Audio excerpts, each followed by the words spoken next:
Students, welcome to campus.pk। आज हम start करेंगे बायोलॉजी पार्ट 1 चैप्टर नंबर 1 से नेक्स्ट टॉपिक को, जो कि पॉपुलेशन लेवल है। इससे पहले मैं ये लेक्चर स्टार्ट करूं, मैं उन तमाम स्टूडेंट्स को वेलकम करता हूं जो लेक्चर ज्वाइन कर चुके हैं, और जो सलाम कर रहे हैं इन तमाम को मेरी तरफ से वालेकुम अस्सलाम। उम्मीद है तमाम स्टूडेंट्स खैरियत से होंगे, एंजॉय कर रहे होंगे, रोज़े रख रहे होंगे। और 27वीं रात थी।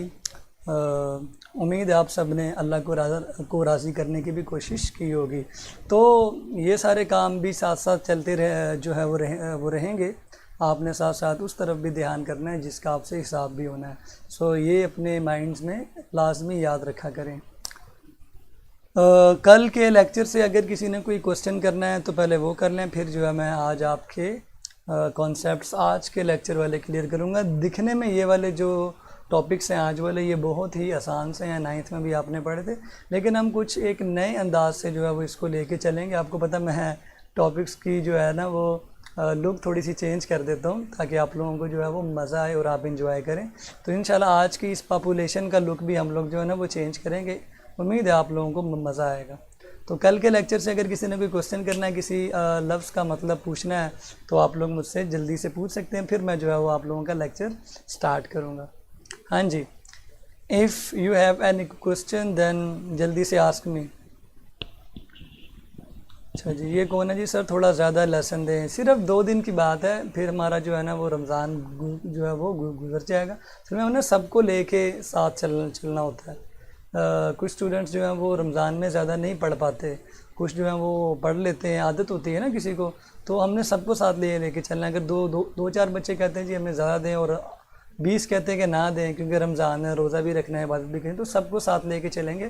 फिर जैसे ही ईद जो है वो गुजर जाएगी, ईद के बाद हम लोग अपना फिर तीसरा गेयर डाल लेंगे। ठीक है, मैंने अभी दूसरा गेयर डाला है, फिर तीसरा गेयर डलेगा, फिर चौथा गेयर भी डलेगा। तो be ready for the next speeds of syllabus. Connective tissue का क्या काम है? कनेक्टिव टिश्यू कनेक्शंस करता है, वॉल्स को जोड़ कर रखता है। ठीक है, सेलेक्टिव वैल्यू मैंने कल बताई थी, किसी चीज़ की अधूरी वैल्यू जो होती है उसे सेलेक्टिव वैल्यू कहते हैं।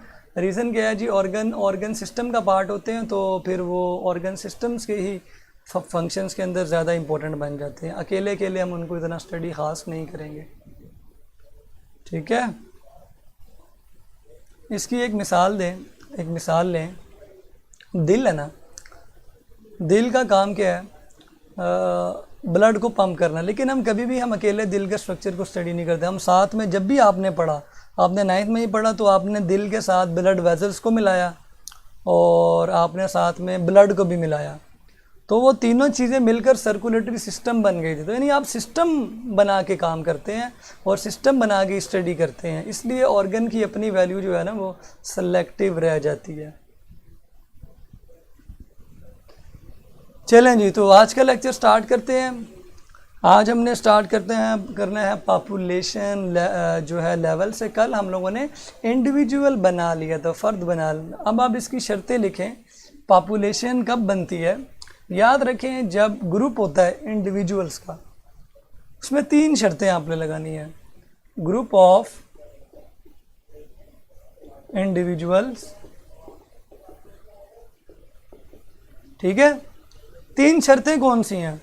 लो जी, पहली शर्त, जो ग्रुप होगा ना वो सेम स्पीशीज़ का होना चाहिए, सेम स्पीशीज़ का होना चाहिए, सेम टाइम पे होना चाहिए ग्रुप, और सेम एरिया में होना चाहिए। 3 शर्तें नोट कर लें। ओके, नहीं जी, क्वेश्चन है अगर करेक्टरिस्टिक्स लिविंग थिंग्स शॉर्ट में आए तो कितनी लिखनी है? 8 लिख दें, बहुत है, एक लाइन ही तो है, 8 लाइनें बन जाएंगी आपकी। एक्सप्लेन नहीं करना उनको अपने शॉर्ट क्वेश्चन में। तो ये आपकी बन गई पॉपुलेशन। इंडिविजुअल्स का ग्रुप है, सेम स्पीशीज़ का है, सेम टाइम पे है और सेम एरिया का। सपोज करें आपके पास क्या है जी, छोटे इंसेक्ट्स हैं। 1 insect, 2 insect, 3 insect, 4 insect, 5 insect, 6, 7, 8, 9, 10, ये बन गई आपकी पॉपुलेशन। अब इसका नाम अपनी तरफ से कोई भी रख दें। ये शहद की मक्खी भी हो सकती है, चूंटी भी हो सकती है, भ्रिंड भी हो सकती है। तो ये पॉपुलेशन है। क्या ये सारे ऑर्गेनिज्म एक ही स्पीशी के हैं? यस, एक ही स्पीशी के रखने हैं आपने, चेंज नहीं करना। ये भी वही होगा, ये सारे एक जैसे होंगे। और एक और बात याद रखिए, इनका एरिया भी सेम है और ये एक ही वक्त में एग्जिस्ट कर रहे हैं। तो ये बन गया पॉपुलेशन लेवल। कुछ ऐसी चीज़ें हैं जो हम पॉपुलेशन से पहले नहीं स्टडी कर सकते थे, उनको हम कहते हैं एट्रीब्यूट्स ऑफ पॉपुलेशन। क्या नाम देते हैं? एट्रीब्यूट्स, यानी करेक्टरिस्टिक्स ऑफ पॉपुलेशन। ये स्पेशल एट्रीब्यूट्स या स्पेशल करेक्टरिस्टिक्स हैं जो इंडिविजुअल लेवल तक स्टडी नहीं हो सकते, इंडिविजुअल लेवल के बाद ही स्टडी होते हैं, पॉपुलेशन में आके स्टार्ट होते हैं। इनमें पहला है जीन फ्लो।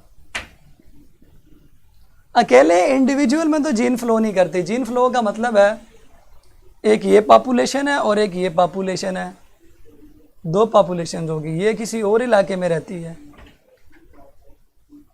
इनमें से एक इंसेक्ट इधर आ जाती है, ये देखें, ये इधर आ गई। अब ये यहाँ पे आके रिप्रोडक्शन करेगी। इसमें जो जीन्स हैं वो उस पॉपुलेशन से लेकर आई है। इस ट्रांसफ़र ऑफ जीन को हम क्या कहेंगे? Gene flow. तो जीन फ्लो की डेफिनेशन सिंपल से लफ्ज़ों में लिखें, ट्रांसफ़र ऑफ जीन्स, लिख लें जल्दी से, transfer of genes from one population to another. देखिए ना, ये वाले इंसेक्ट्स इस पॉपुलेशन में इनकी जीन्स इसी पॉपुलेशन का पार्ट है, ये वाले इंसेक्ट्स इस पॉपुलेशन में इनकी जीन्स इसी पॉपुलेशन का पार्ट है। अगर कोई इंसेक्ट इधर से उठकर इधर आता है तो वो अपने जीन्स को भी तो लेकर आएगा, यहाँ पे वो रिप्रोडक्शन करता है, उसकी जीन्स इस पॉपुलेशन में आना शुरू हो गई। तो क्या हुआ? ट्रांसफ़र हुआ, किसका? जीन्स का। तो first one is the gene flow which means transfer of genes या transfer of genetic material. Okay, second है जीन फ्रीक्वेंसी। फ्रीक्वेंसी का मतलब होता है तादाद, नंबर कितना है। अगर इस पॉपुलेशन के अंदर मैं किसी जीन की बात करूं, मैं इनके कलर की बात करता हूं, आप कहेंगे जी इन इंसेक्ट्स में से 80% इंसेक्ट का जो कलर है वो डार्क येलो है और 20% का कलर लाइट येलो है। तो मैं कहूँगा 80% जो इंसेक्ट्स हैं उनके अंदर डार्क येलो वाली जीन है, उसकी फ्रीक्वेंसी 80% हो गई, और 20% के अंदर लाइट येलो वाली जीन है तो उसकी फ्रीक्वेंसी क्या आई? 20%। क्लियर? 100 इंसेक्ट हो, 80 डार्क येलो हो, 20 लाइट येलो हो। तो मैं सिर्फ एक अंदाज़ा दे रहा हूँ आपको, सारी होमोजाइगस हो, वो आपने पढ़ा होगा। तो 80% जीन्स डार्क येलो की हैं और 20% जीन्स लाइट येलो की है। तो जीन फ्रीक्वेंसी बताती है कि तादाद कितनी है जीन्स की। आप सबका क्या ब्लड ग्रुप सेम है? क्यों भाई, क्या ब्लड ग्रुप सेम है सबका? नहीं ना, कुछ का ए है, कुछ का बी है, कुछ का सी है, सी नहीं है, ए बी है, कुछ का ओ है। तो मैं बताऊंगा जी ब्लड ग्रुप ए की कितनी जीन्स हैं आपकी क्लास में। क्लास में काउंटिंग हो सकती है ना, इतनी बड़ी काउंटिंग नहीं करनी, पॉपुलेशन लिमिटेड होती है तो काउंटिंग कर सकते हैं हम। आपकी 30 की क्लास है, मैं कहूँगा जी 30 में से 20 लोगों का जो ब्लड ग्रुप बी है, बी की जीन्स इतने लोगों में है, तो ये तादाद बता रहे हैं। बी के बाद ए की जीन इतने लोगों में है, ए बी की इतने लोगों में है, तो मैंने तादाद बता दिया आपको, जीन फ्रीक्वेंसी हो गई। उसके बाद एज डिस्ट्रीब्यूशन। पॉपुलेशन के जितने मेंबर्स होंगे, 30 हैं, 35 हैं, 50 हैं, 100 हैं, 80 हैं, जितने मर्जी पॉपुलेशन के मेंबर्स होंगे, क्या सबकी एज सेम होगी? नो। आपकी क्लास में से भी कुछ लोग 15 साल के होंगे, कुछ 16 साल के होंगे, कुछ 17 साल के होंगे, कुछ 17 साल 2 महीने, मतलब हर बंदे की एज डिफरेंट है। इसको कहते हैं एज डिस्ट्रीब्यूशन। ये इंडिविजुअल लेवल में स्टडी नहीं हो सकती, ये सिर्फ स्टडी होती है पॉपुलेशन लेवल में। फिर आता है जी पॉपुलेशन डेंसिटी। पॉपुलेशन डेंसिटी आप बताएं, मैं नहीं बताता। दो पॉपुलेशन हैं आपके सामने, दोनों का एरिया ऑलमोस्ट सेम है, लेकिन नंबर ऑफ इंडिविजुअल्स में फ़र्क है। बताएं कि इसकी डेंसिटी ज़्यादा लग रही है। ये पॉपुलेशन ए है और ये पॉपुलेशन बी है।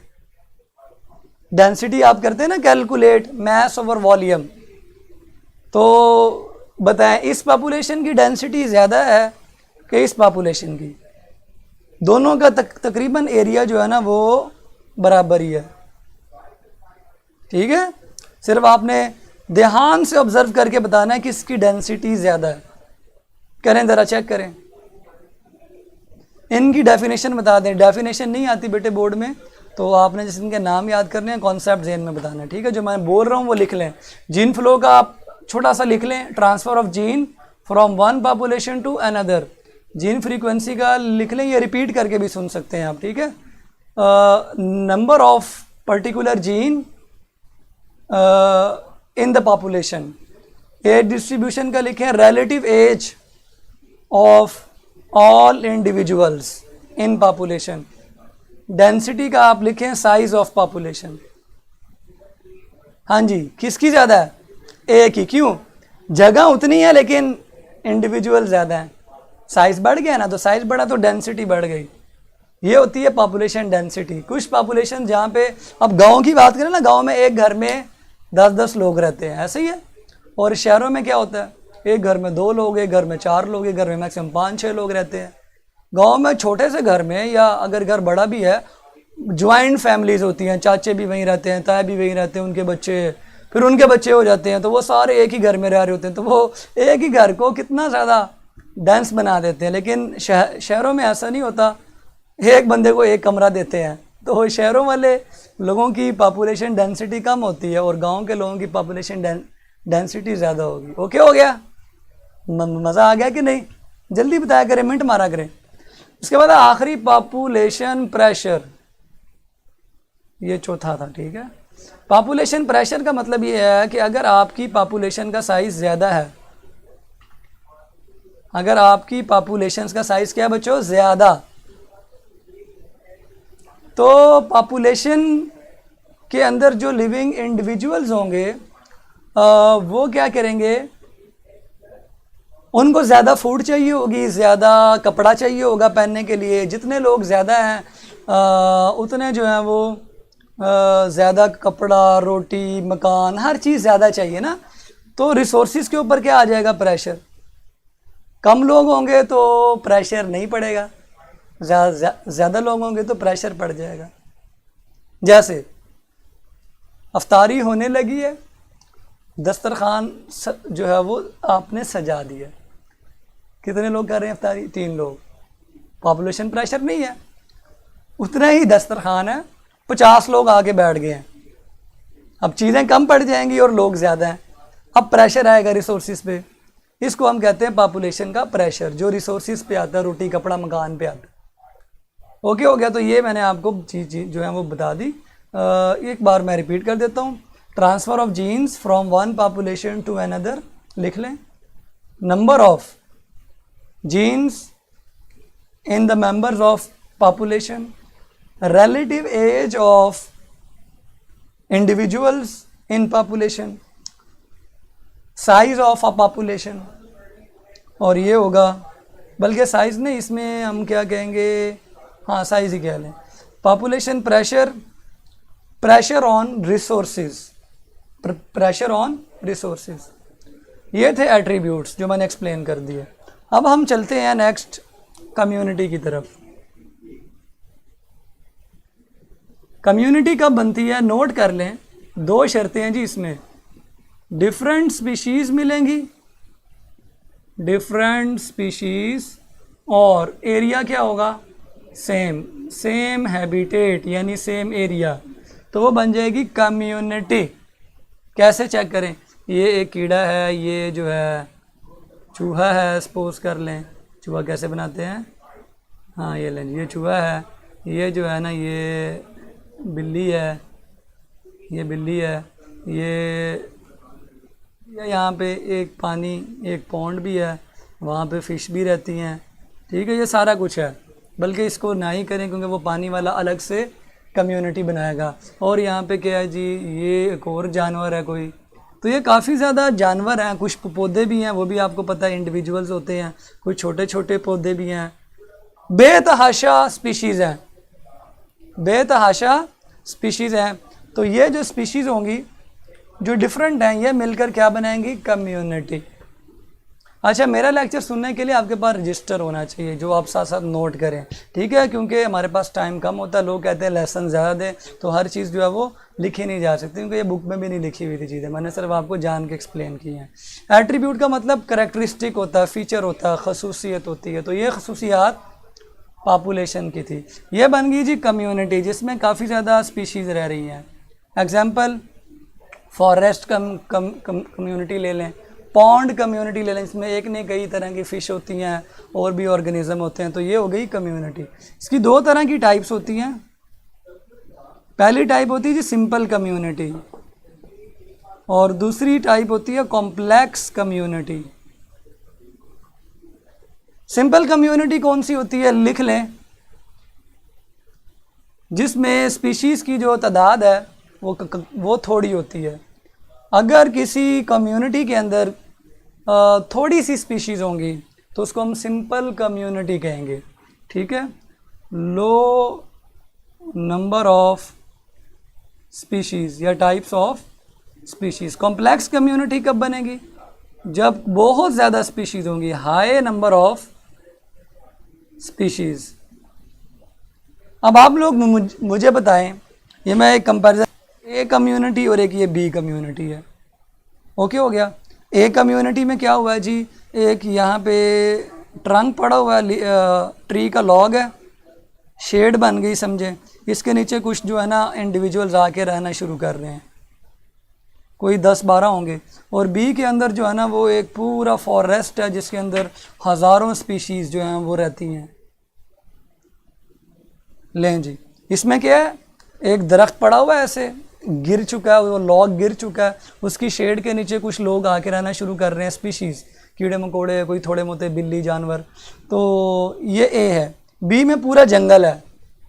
बताएं कौन सी सिंपल है, कौन सी कॉम्प्लेक्स है, पहचाने, कम्युनिटीज़ को पहचाने। ए में थोड़े से इंडिविजुअल्स हैं, स्पीशीज़ थोड़ी सी हैं, और बी में पूरा जंगल है, बहुत ज़्यादा स्पीशीज़ हैं। अब बताएं इनमें से कौन सी सिंपल कम्युनिटी होगी और कौन सी कॉम्प्लेक्स कम्युनिटी होगी, जल्दी से जवाब दें। इसके बाद मैं आपको ये बता दूं, जो कम्युनिटी आपकी बुक में लिखा होता है, it is dynamic collection. Dynamic collection का मतलब है कि इसके अंदर जो स्पीशीज़ की तादाद होगी ना वो चेंज होती रहेगी, कांस्टेंट नहीं होगी। जब बिल्लियाँ ज़्यादा चूहों का शिकार करेंगी तो चूहे मरना शुरू हो जाएंगे, बिल्लियाँ बढ़ जाएंगी। जब बिल्लियों को खुराक नहीं में जो है वो दस्तयाब होगी तो बिल्लियाँ कम हो जाएंगी, चूहे बढ़ जाएंगे। इसका मतलब स्पीशीज़ की जो तादाद है वो चेंज होती रहती है, और चेंज को, मूवमेंट को ही डायनामिक कहते हैं। हाँ जी, ए सिंपल बी कॉम्प्लेक्स, यानी इसका मतलब आपको समझ आ गई है। अगर कोई डिज़ास्ट्रस इफ़ेक्ट्स आते हैं, मसलन मैं कहता हूँ जी सैलाब आ गया या तूफ़ान आ गया, तो किसको नुकसान ज़्यादा होगा, तो याद रखें सिंपल कम्युनिटी पूरी की पूरी उड़ जाएगी, ख़त्म, फिनिश। इसमें थोड़ा बहुत बाकी रह जाएगा, कुछ स्पीशीज़ बाकी रह जाएंगी, वहाँ से दोबारा कम्युनिटी इस्टेब्लिश हो जाएगी। सो अगर कोई तूफ़ान आता है, सैलाब आता है, कोई बहुत तेज़ बारिश होती है जो बहा के ले जाती है, अज़ाब आता है ना, तो सिंपल कम्युनिटी को ज़्यादा डिज़ास्ट्रस इफ़ेक्ट्स होते हैं और लॉन्ग लास्टिंग होते हैं, जबकि कॉम्प्लेक्स में थोड़ी सी चीज़ें बच जाती हैं, उनसे दोबारा कम्युनिटी इस्टेब्लिश हो जाती है। तो ज़्यादा नुकसान किस चीज़ को हुआ, सिंपल को, डिज़ास्ट्रस इफ़ेक्ट्स हुआ और लॉन्ग लास्टिंग हुआ।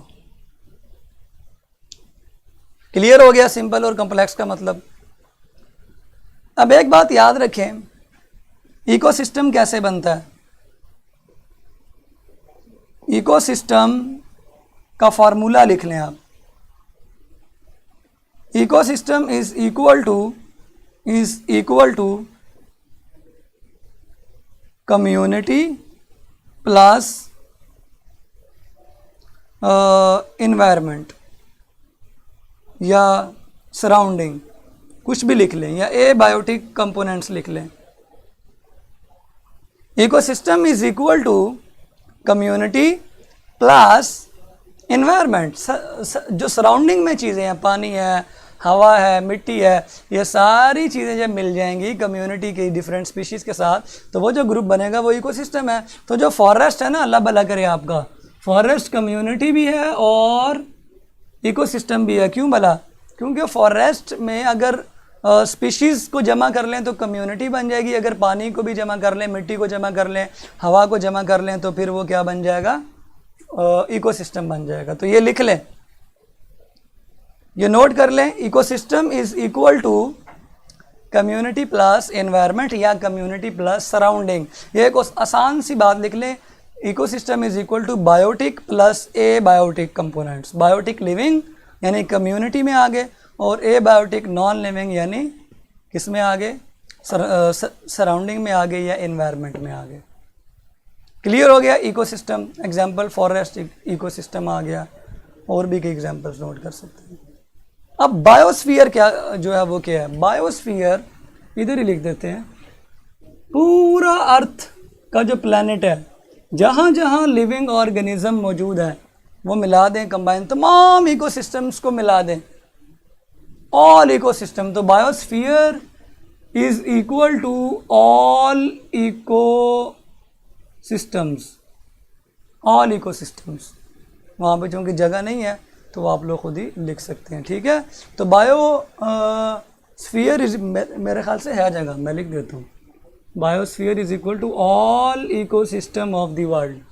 सारे इकोसिस्टम मिल गए तो बन गया बायोस्फीयर।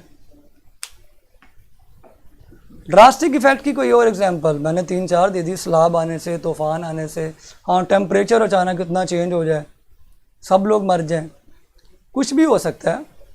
तो उससे फिर सिंपल कम्युनिटी पर ड्रास्टिक इफेक्ट्स आते हैं, बहुत ज़्यादा नुकसान होते हैं, ठीक है जी। अब ये कौन है, फॉरेस्ट मीन, इनका तो फिर अल्लाह ही हाफिज़ है। फॉरेस्ट मीन जंगल।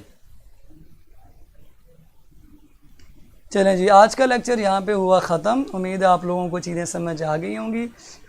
ये शॉर्ट क्वेश्चन थे, पॉपुलेशन की डेफिनेशन प्लस एग्जांपल शॉर्ट में आएगी, एट्रीब्यूट्स आएंगे शॉर्ट में, कम्युनिटी की डेफिनेशन, और इसकी 2 टाइप्स बड़ी इंपॉर्टेंट है। और याद रखें कम्युनिटी में कुछ इंटरेक्शंस होते हैं जो आपने 10th में पढ़े, पता क्या होते हैं, कुछ ऑर्गेनिज्म एक दूसरे के साथ मुकाबला करते हैं, कंपटीशन कर रहे होते हैं, कुछ पैरासाइट बन जाते हैं, पैरासिटिज्म करते हैं, कुछ शिकार कर रहे होते हैं, जैसे शेर हिरन का शिकार कर रहा हो तो प्रीडेशन हो रही होती है, कहीं पे सिम्बियोसिस हो रही होती है, सारे 10वीं में आपने पढ़े थे।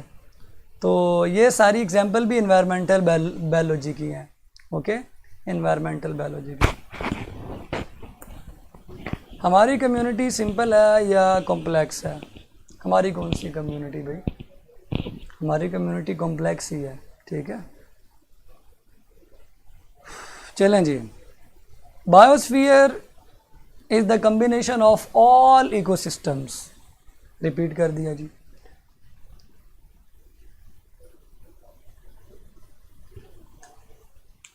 चलें जी, आज का लेक्चर यहीं तक था। इंशाल्लाह हम फिर कल दोबारा यहीं से कंटिन्यू करेंगे। तो कल तक के लिए मुझे इजाज़त दें, रिव्यूज़ लाजमी अपलोड करें और अपना बहुत सारा ख्याल रखें, इफ्तारी के टाइम अपने आप को कंट्रोल में रखें और सबको इस बात की तलकीन भी करें।